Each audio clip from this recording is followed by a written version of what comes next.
سلام رفقا، امیدوارم که حال دلتون عالی باشه. من اول به یکی دیگر ویدیوهای ما خوش اومد. امروز قرار در رابطه با Getx و فلاتر صحبت بکنیم و ببینیم چطوری میتونیم از Getx توی فلاتر استفاده بکنیم.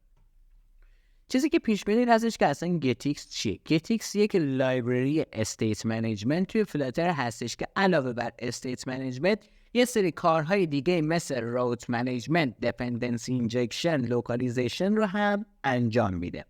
این اولین ویدیو از سری ویدیوهای Getx که قراره توش به Getx بپردازیم و ببینیم چطوری میتونیم ازش استفاده بکنیم و به خاطر اینکه تعداد مواردش زیاده سعی میکنیم هر کدوم رو داخل یکی از ویدیوها پوشش بدیم.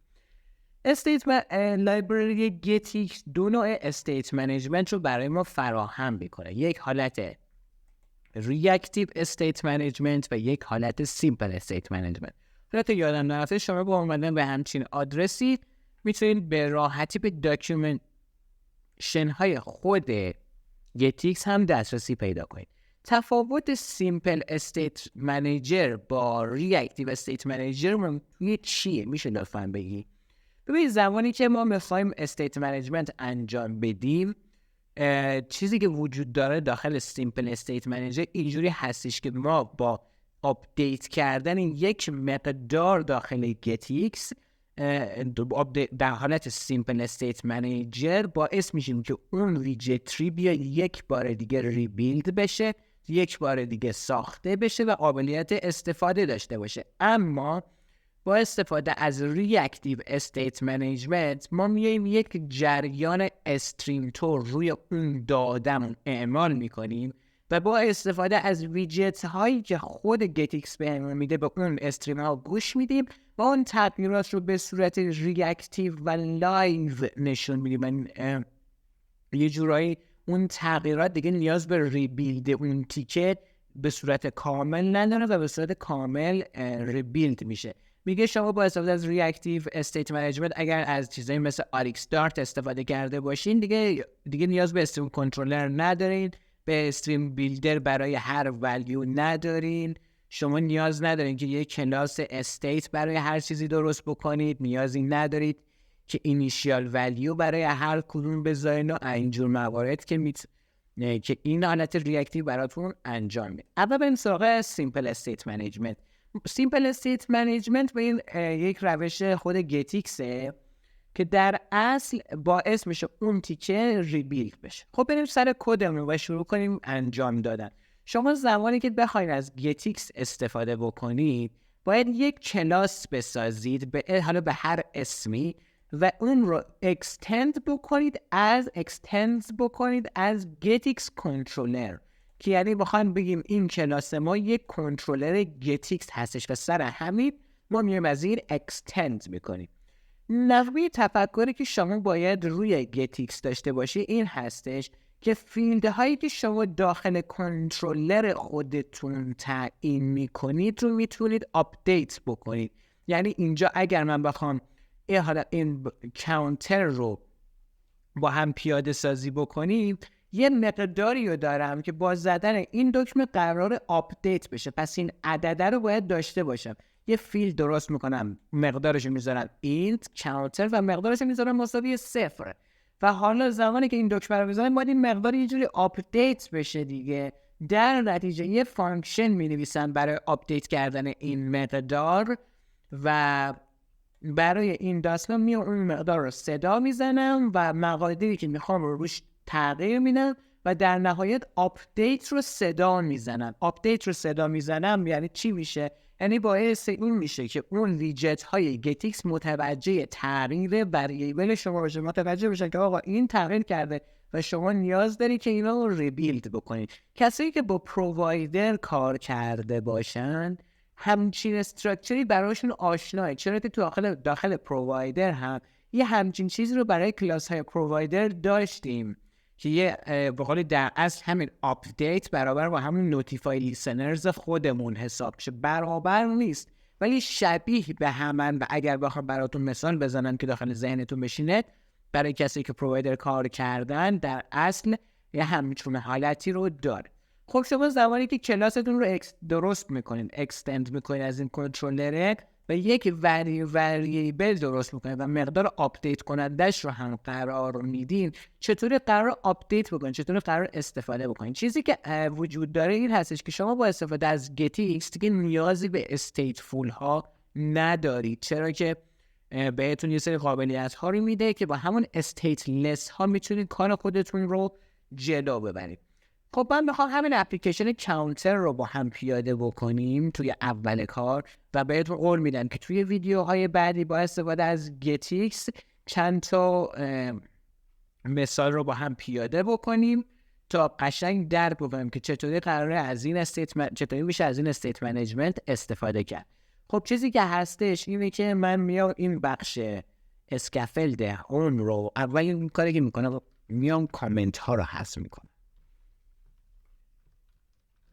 میام کامنت ها رو حذف میکنم، یک فرم میزنم، کدم فرمت میشه و این بخش اسکافلد استیت فولم رو کپی میکنم چون که میخوام توی استیت لس خودم قرار بدم. میام حالا کلاس مای هوم پیج رو پاک میکنم،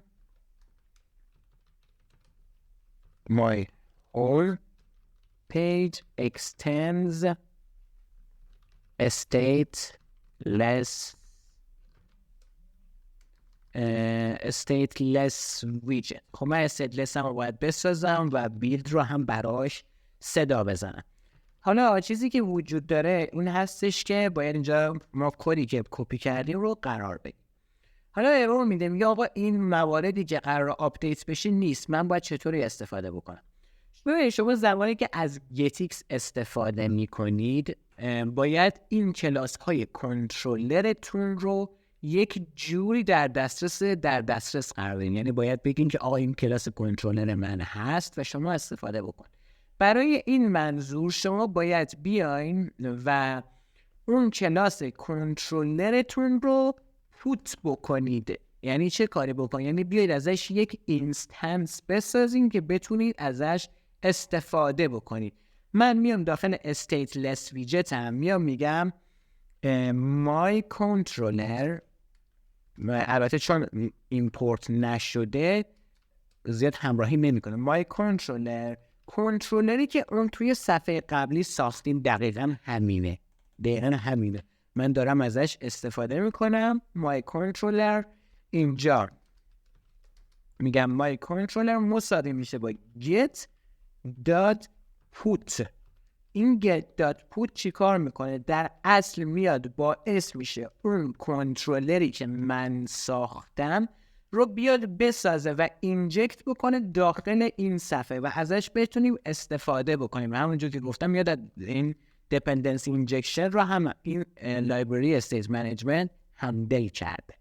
خب شما زمانی که میاین یک اینستنسی بخواید از کنترلر استفاده بکنین باید بیاد به این صورت اون اینستنس رو بسازین. یعنی یک بار شما پوت میکنید و دفعات بعدی کافیه که اون رو فایند بزنید در صورتی که اون کنترلر بسته نشده باشه. شما زمانی که داخل یک صفحه اون کنترلر رو پوت بکنید تا زمانی که اون صفحه دیسپوز نشه اون کنترلر هم دیسپوز نمیشه و از بین نمیره. خب من اینجا یک کنترلر ساختم اومدم گفتم get.put کن، یعنی از اون یک اینستنسی رو برای من قابل دسترس بکن که بتونم استفاده بکنم. حالا من میخوام این بخش تکست من ریبیلد بشه، آپدیت بشه. چطوری باید آپدیت بشه؟ شما کافیه اون بخش از ویجتی که قرار ریبیلد بشه رو با get builder رپ بکنید. دقت بکنید من اینجا میام میزنم میگم رپ ویجت، اینجا میام بهش میگم get builder. ویجت get builder باعث میشه که اون حالت سیمپل استیت منیجمنتی که ایجاد کردین اون ویجت رو حساس بکنه نسبت به اون صدا زده شدن فانکشن آپدیت. یعنی هر زمان که اون آپدیت صدا زده بشه بخش هایی که شما گت بیلدر گذاشتین گوشاشون رو تیز میکنه. زمانی که بشنون میان میگن خب اگر این مقدار آپدیت بشه ما مقدارمون رو اینجا آپدیت بکنیم، یه جورایی لیسنر میذاریم سرش که آپدیت بشه. معمولا زمانی که شما از گت بیلدر استفاده میکنید بهتر نوع کنترلر خودتون رو این پشتش بهش پاس بدید. و اروری که داره اینجا میده این هستش که میگه آقا شما باید یه پراپرتی داشته باشید به نام بیلدر نه چایلد. تو وقتی که شما این بیلدر رو قرار میدین داخل پرانتز به اون کنترلر خودتون دسترسی دارید و کافیه که اینجوری به صورت فلش به اون ویجت پاس بده. حالا ارو فانکشن به اون ویجت پاس بده. عذر میخوام که گفتم فلش چون حالت فلش تور گرفت. و به غیر از ارو فانکشن شما میتونید ریترن بکنید اون ویجت رو که میخواین ریبیلد بشه. حالا زمانی که شما میایین و این نوع تایپ کنترلر خودتون رو این پشت گت بیلدر فراهم میکنید به راحتی به موارد داخل این کلاستون دسترسی پیدا میکنید.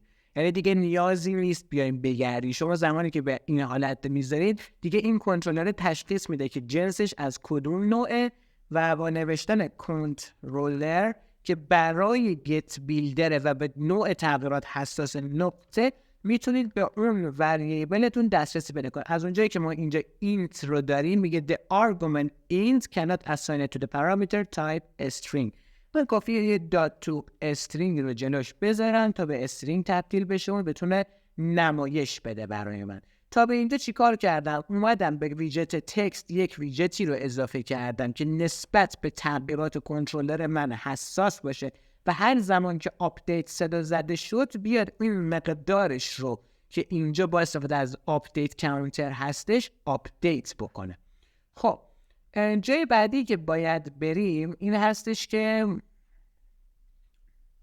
میخوام اینجا نباید ما اینجا گت بیلدر رو میزنیم، ولی خب اب نداره. اگه ما توی این حالت بذاریم داخل اپ بار اون کانتر شروع به آپدیت شدن میشه، ولی خب اب نداره. یک تغییر باحال هم داریم و کافیه که بازم اینجا داخل تکست بیایم اون مقدار اون تکست رو داخل گت بیلدر رپ بکنیش. یعنی شما با استفاده از Getx نیازی به استیت فول ندارید تا کل ویجت تری رو ریبیلد بشه. یعنی شما در زمانی که میایید استیت فول استفاده میکنید و ست استیت میزنید کل ویجت تری در صورت تغییر ریبیلد میشه، ولی خب داخل Getx همچین اتفاقی نمیفته و فقط اون ویجت اسپسیفیکه که تغییر میکنه. خب من اینجا مای کنترلر رو بهش پاس میدم، اینجا بیلدر رو قرار میدم و داخل این کنترلر رو قرار میدم و به این تکستمون پاسش میدم.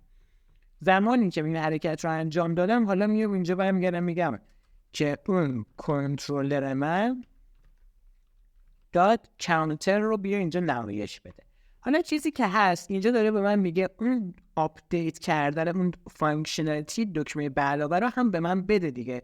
میگم باشه چشم. چطوری من میام صدا میزنم این فانکشن رو؟ شما اینجا وقتی بخواید به یک فانکشن دسترسی پیدا کنین نباید بیاین از گت بیلدر استفاده کنین، باید بیاین به کنترلر خودتون بگین که از اون براتون یک چیز بزنه. شما کافیه که اینجا برگردین بگین my controller dot update counter و به همین راحتی و کافیه که هات ریستارت بکنید. چرا هات ریستارت؟ چون که Getx بیاد و اون مقدار رو داخل سورس ما وارد بکنه و اینجکتش بکنه به اصطلاح. حالا وارد به اصطلاح خب ما اینجا یک ریستارت رو انجام بدیم تا اون Getx بیاد داخل خون اپ ما بشینه و وقتی بشه ببین ما مقدار یک رو داریم. زمانی که ما رو دکمه بزنیم اون مقدار قطعا و قاعدتا باید آپدیت بشه. نمیدونم چرا آپدیت نمیشه. صحیح.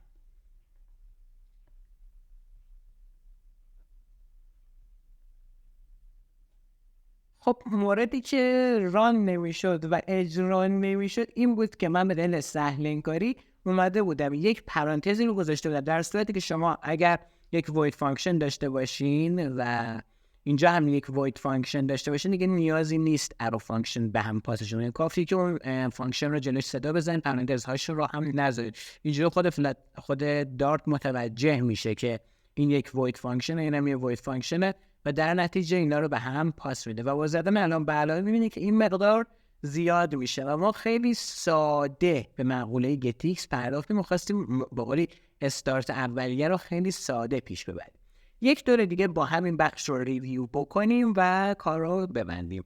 شما برای اینکه بتونید از حالت سیمپل استفاده بکنید کافیه که یک کلاس ایجاد بکنید، اون رو از Getx کنترلر ارث‌بری بکنید و بعدش اون فیلد هایی که باید آپدیت بشن رو شما میایین قرار میدین و بعد فانکشن هایی که برای آپدیت شدن اون مقادیر هستن رو هم شما میایین قرار میدین و بعدش در شما قبل از اینکه بخواید به قولی استفاده‌ای بکنید باید بیاید اون کنترلر خودتون رو در گتیکس پوت بکنید. یه جوری به گتیکس بگین که آقا جان شما بیا این رو توی خون اپ ما تزریق بکن. تصور بکنید که یک شریانی از خونه و شما با این کار میایین و این رو در درون اون شریان اون خون تزریقش میکنین و حالا داخل اون خون قابل دسترسیه. من اینجوری مثال زدم که بتونیم براتون جا بندازم منظور از get.put یعنی چی هستش و هر بار که put بود شما میتونید با این تصور به این فکر کنید که این اینستنس قابل دسترسی میشه.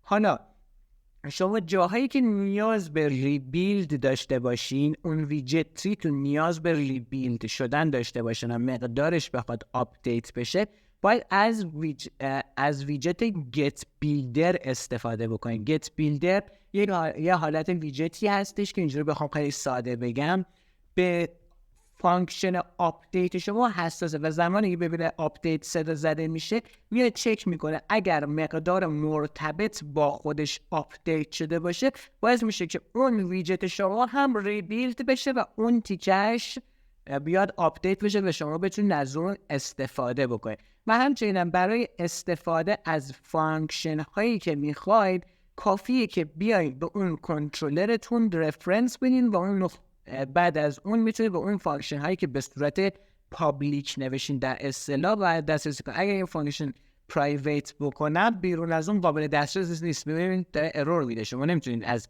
چیزهای پرایویت استفاده کنید و به فانکشن های پابلیک اینجوری میتونید دسترسی داشته باشید. خب رفقا این یه ویدیو استارت بود و خواستم خیلی ساده با گتیکس آشنا بشیم و ازش یک استفاده ساده بکنیم و طی ویدیوهای بعدی رفته بیشتر با گتیکس آشنا بشیم و ازش استفاده میکنیم. ممنون که تا به اینجا ویدیو همراه بودین. امیدوارم که از این ویدیو خوشتون اومده باشه و براتون مفید بوده باشه. اگر اینطور بوده نظر، انتقاد و پیشنهاداتتون رو برام داخل کامنت ها بنویسین. ممنون.